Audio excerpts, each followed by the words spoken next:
عليكم السلام ورحمة الله وبركاته. My question is about a hadith. It is in Abi Dawud, where Salama, may Allah have mercy on her soul, she said that women should, in the prayer, would wear a veil and should wear a shirt that is long enough to cover her feet. And this hadith is graded Daif Mawquf by Albani, may Allah have mercy on him too.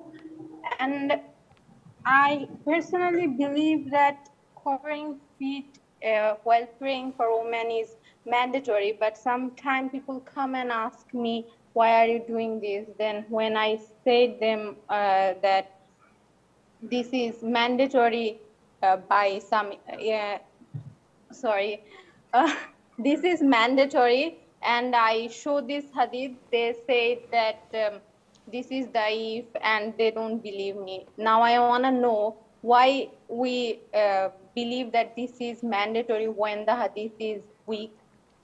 Is this the only hadith you know of? Yeah.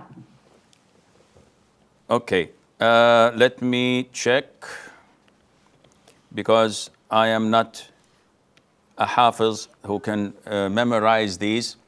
The issue of covering the feet in salat is an issue of dispute. The Hanafi school of thought and some scholars say that it is not mandatory. The majority say that it is mandatory to cover the feet, and this is awrah according to the Malikis and the Shafi'is, and this is the school of thought of Hanabila that they chose, and some of the Hanafi school of thought. Now, whether the hadith you're referring to is authentic or not, I don't know, because I have to check the authenticity of it and what the scholars have graded it by. But definitely, it is not the only hadith.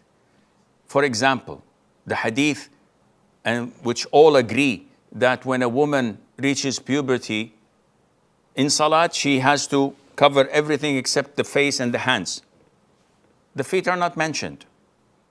And the vast majority of scholars agree upon this.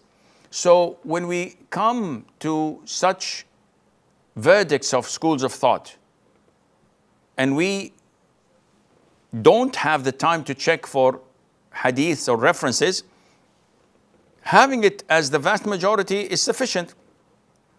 Nevertheless, if you have time, you have to go and scroll and look and search, and you will find evidences that instruct women to cover in salat and outside of the salat.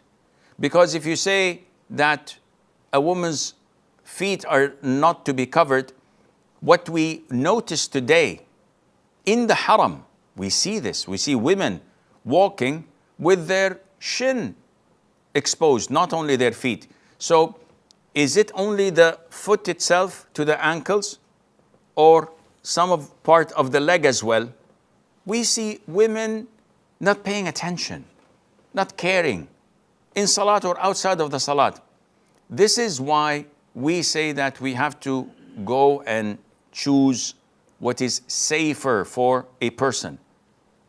Whenever, and this is a side note, whenever we talk about covering the face, is the face awrah or not, we say to them, look around you. Countries that used to cover the face had no problem with fitna of tabarruj, showing the hair, showing the neck, showing the arms. Because the moment a strand of hair appeared, everybody said, cover, cover, this is haram, this is this and that. While countries that had only the face covered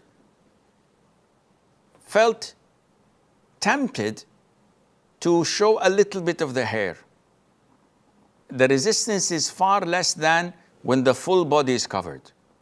And little by little, this is what's happening now in Muslim countries. Women now, in even conservative countries don't care about covering their hair, their necks, their part of their chest, their arms. They're adorning themselves, makeup. Is this Islam?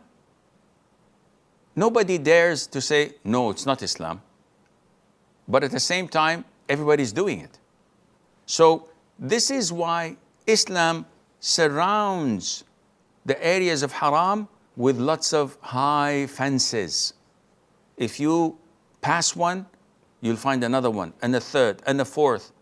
But if all the fences are down, then everything is exposed and you fell into the hardcore haram, which Allah Azza wa Jal prohibited, and Allah Azza wa Jal knows best.